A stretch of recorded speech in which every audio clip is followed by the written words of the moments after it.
Здравейте! Аз съм Бистра и днес ще си говорим за следващия зодиакален знак, в който влизаме на 21 юни, зодия Рак. Това е денят на лятното слънцестоене, т.е. денят, в който имаме най-дълъг ден и най-къса нощ, една от 4 важни точки в годината и определено има значение.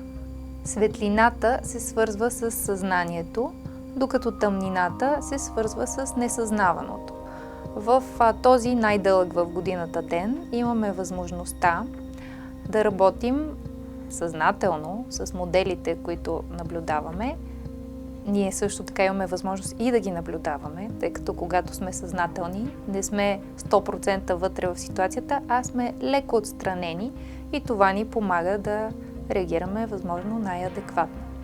Така че за 4 важни точки в годината, това е началото на кардиналните знаци. Съответно, пролетното равноденствие, когато започва зодия Овен, сега лятното слънцестоене, това е началото на зодия Рак, следва есенно равноденствие, началото е зодия Везни и съответно зимното слънцестоене, чието начало започва с Козирог. Да се върнем на зодия Рак. Зодия Рак, това е кардинален, женски и воден знак. В 12-те знака има още 2 водни и женски, съответно като темперамент. След малко ще обясня какво означава това, но единственият от тях трите, който е кардинален, воден и женски, това е Рак и това му дава уникалност. Като женски знак, т.е. женско начало, това е, знаете, Ин и Ян.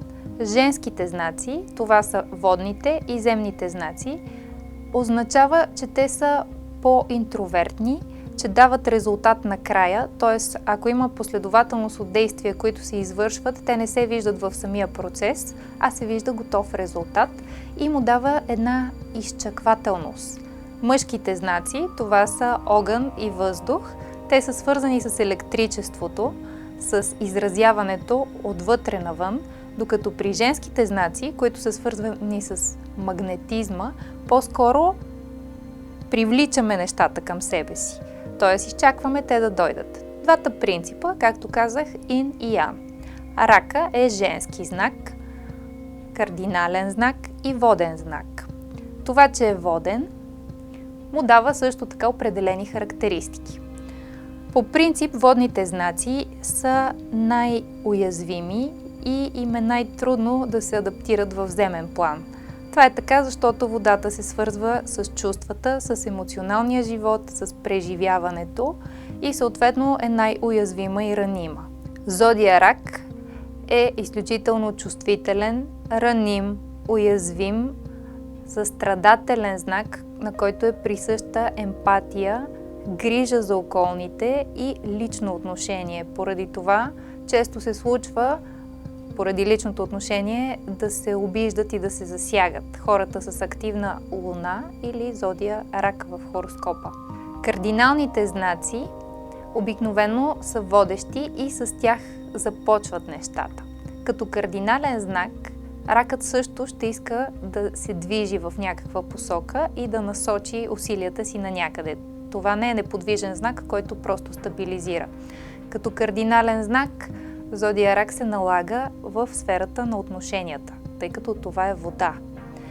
И то става чрез обгрижване и чрез едно чувство на сигурност, което дава, на емоционална закрила и сигурност. И тук е важно да се отбележи нещо, за което е добре да внимават хората с активен Рак в хороскопа или луна на ключово място. Това е изграждането на така наречената златна клетка. Какво означава това нещо?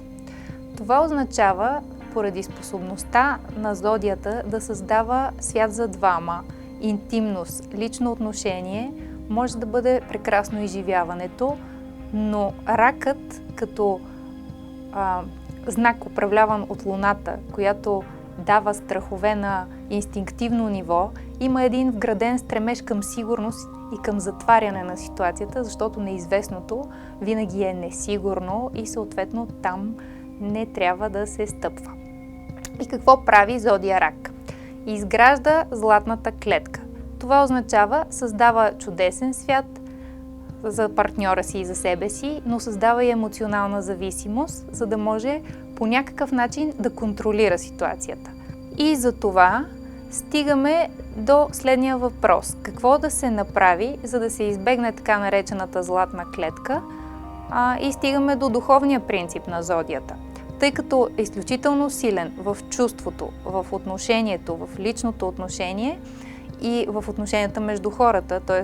ние сме емоционални същества и общуваме чрез емоция помежду си, Рака трябва да може да надгради междуличностните отношения, не да ги приключи, а просто да ги надгради и да направи нещо като голямо семейство. Семейство в смисъл кръг хора, които се грижат добре, уважават се помежду си, имат отношение към себе си и съответно развиват отношенията си в посока на повече симпатия и по-здрави и качествени, пълноценни отношения.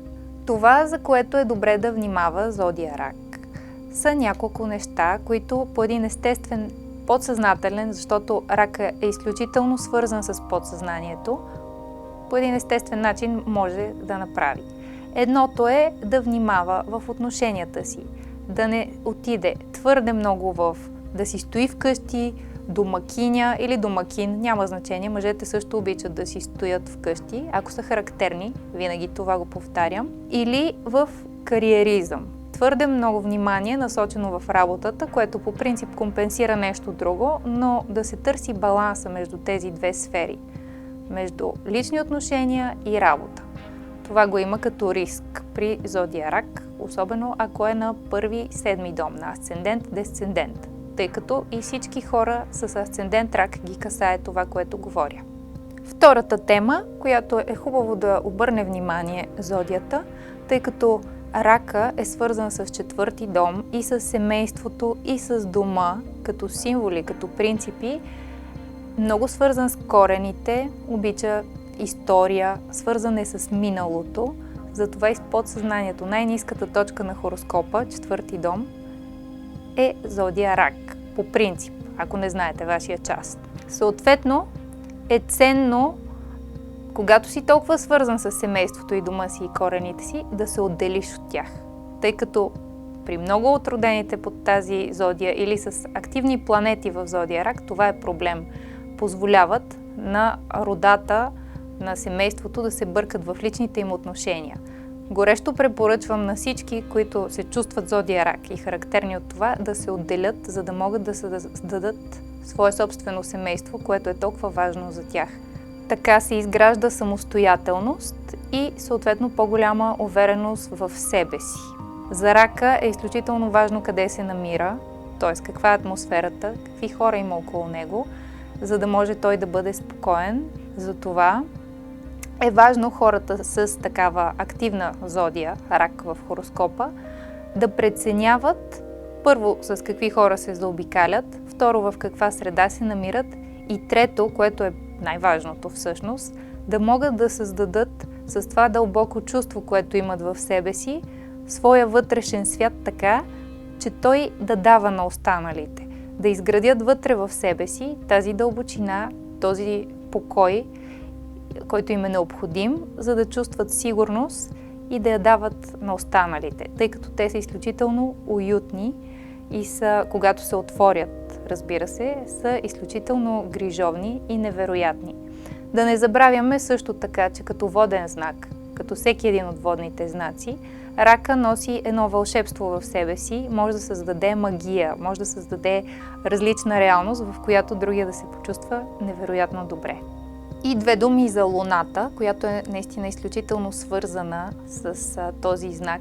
Луната е несъзнаваното. Това, което се нарича подсъзнание. Това, до което ние нямаме достъп, но се проявява цялостно в нашия живот. Тоест, ако човек е по-лунен тип или повече зодия, Рак, както казах, с повече планети, по-характерен, за него ще бъде изключително ценно да наблюдава околния свят, защото околният свят с всичките хора, ситуации и всичко, което се случва, отразява нашето подсъзнание, там докъдето нямаме достъп. човек може да разбере изключително много за себе си, ако не отрича нещата, които не харесва и те се проявяват като хора или ситуации, повтарям, в неговия свят, а да ги наблюдава и да разбере какво е това нещо в него, което се оглежда така, което той проявява, проектира несъзнателно, за да може да научи себе си. Изключително ценно е, всичко може да бъде сведено до символи, а водните и рака, като един от тях, е много символен знак и могат да помагат на себе си и съответно да създават по-различни ситуации. Това е труден и дълъг процес, но начинът е да обръщаме внимание на външния свят и да забелязваме какво ни показва. И за да завършим за този зодиакален знак, е хубаво да знаем, че и винаги да се подсещаме, че вътрешното спокойствие и сигурност, което вие можете да изградите в себе си, не може никой да ви го даде. Така че работата е вглеждане навътре, центриране и съответно всичко останало, както казах, чрез отражение ще дойде при вас. Защото както се чувствате, а чувството е едно от основните неща, свързани с рака, такова ще бъде и отношението на другите към вас. Съответно, ваш е избора какво да бъде, когато можете да овладявате чувствата си.